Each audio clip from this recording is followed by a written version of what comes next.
Welcome to a journey into the heart of 18th century French society, a world of dazzling wit and dangerous secrets. Today, we unravel the intricate web of dangerous liaisons, an epistolary novel penned by Pierre Cauderlos de Laclos, first published in 1782. This classic of French literature stands as a timeless masterpiece of psychological manipulation and aristocratic decadence, a stark mirror reflecting the moral complexities of its era.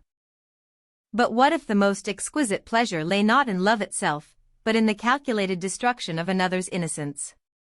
What if human hearts were mere pawns, and reputations, fragile kingdoms to be conquered or crumbled at a whim? In this world, a single letter can ignite a scandal, a whispered promise conceal a fate, and the greatest triumph is to leave your victim utterly broken, yet blind to the hand that wielded the blade.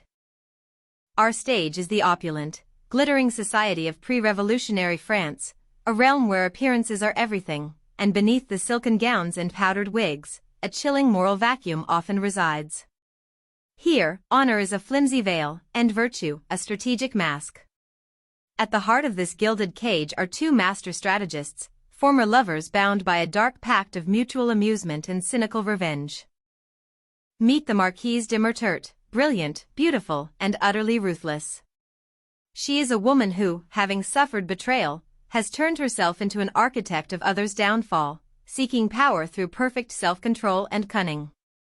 Her partner in crime is the Viscount de Valmont, a notorious libertine, charming and effortlessly seductive, whose greatest joy lies in the conquest of virtuous women. They communicate through a series of letters, each a venomous masterpiece of planning and confession.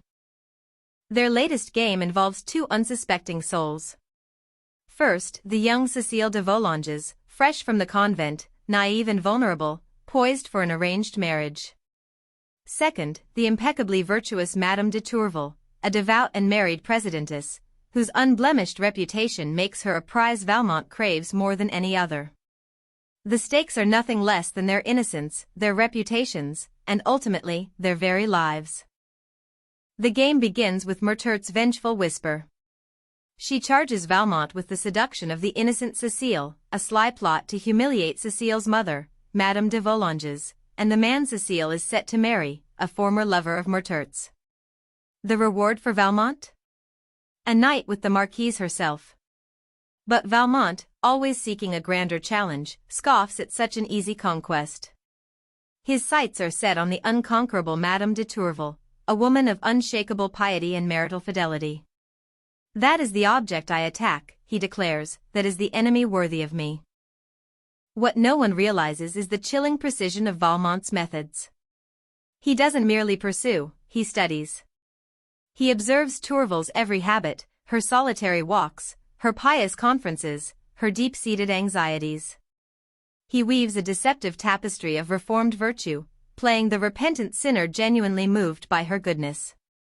He orchestrates a public display of charity, rescuing a poor family from ruin, ensuring his benevolence is witnessed by Tourvel's own spy, and thus by Tourvel herself. Her heart, soft with compassion, is deeply moved, confirming her belief in his capacity for good. Meanwhile, Mertert, ever the puppeteer, begins her work on Cécile. She feigns tender friendship, offering counsel to the naive girl, gently nurturing her innocent crush on her music teacher, the young and idealistic Chevalier Danceny. Mertert manipulates both Cécile and Danceny, subtly encouraging their secret letters, ostensibly as their trusted confidant. She grooms Cécile, not for virtue, but for calculated vice, teaching her to navigate the treacherous currents of society with a sweet, deceptive smile.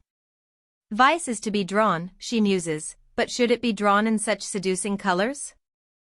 Valmont's campaign against Tourvel intensifies. He writes passionate letters, each carefully crafted to exploit her Christian compassion and nascent emotional stirrings. He presents himself as a man on the brink of despair, whose only salvation lies in her. When she tries to distance herself, he responds with heart-wrenching pleas, feigning illness, declaring he would rather die than live without her. Her resistance, born of duty and deep moral conviction, only fuels his perverse satisfaction. How delicious to be by turns the object and conqueror of her remorse, he gloats to Mertert. And then, the unthinkable, Madame de Tourvel, overwhelmed by his relentless assault and her own burgeoning feelings, finally surrenders. She falls into his arms, not out of passion, but a desperate, self-sacrificing love, believing she is saving him. For Valmont, this is a moment of pure, unadulterated triumph, a validation of his superior skill. He describes her tears, her trembling, her complete submission, not with affection, but with the cold, analytical detachment of a general reviewing a conquered battlefield. He even dictates one of her letters, twisting her genuine emotions into a pathetic confession of love.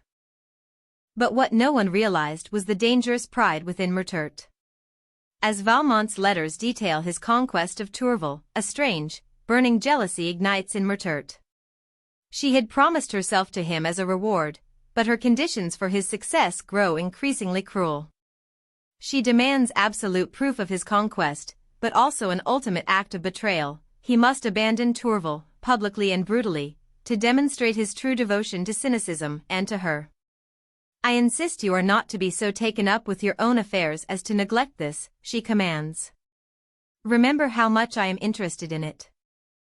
Valmont, caught between his growing, unacknowledged affection for Tourvel and his deep-seated desire to prove himself worthy of Murtert's ruthless respect, makes his choice.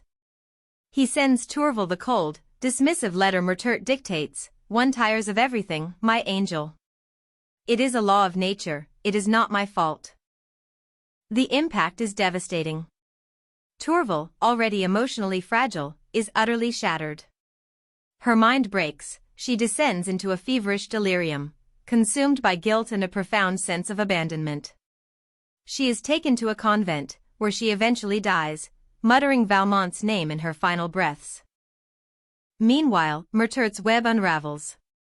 Danceny, now aware of Valmont's duplicity and his role in Cécile's ruin, a situation facilitated by Valmont's betrayal of Murtert, who then exposes him to Danceny, challenges Valmont to a duel.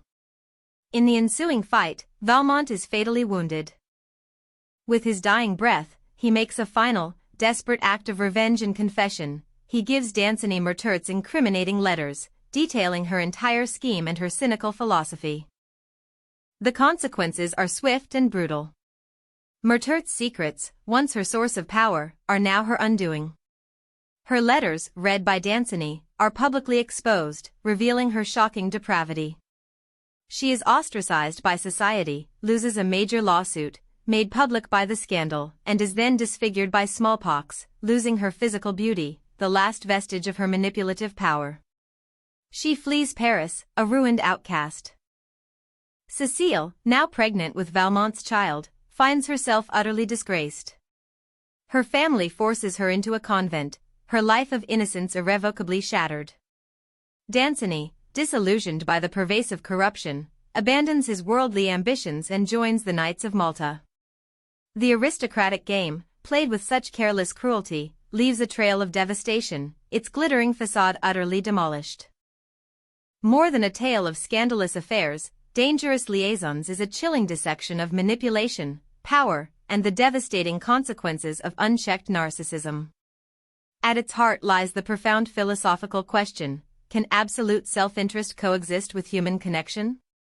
Murtert and Valmont represent the extreme embodiment of this pursuit, treating human emotions as raw materials for their twisted experiments. They expose the hypocrisy of a society that prioritizes reputation over true morality, where outward piety masks inward corruption. The Marquise de Murtert, in particular, is a figure of tragic brilliance. Denied agency and power in a male-dominated world, she crafts a dark empire of influence through wit and manipulation, a chilling reflection of the limited avenues available to intelligent women seeking control. Yet, her ultimate downfall reminds us that even the most calculated games often lead to unforeseen destruction. In an age saturated with curated online personas, psychological thrillers, and constant self-promotion, the novel's themes resonate with unnerving clarity. We see echoes of Murtert and Valmont in every influencer who meticulously crafts an image, every online troll who finds pleasure in another's distress, every manipulator who weaponizes information. It forces us to ask, what drives our desire to control others?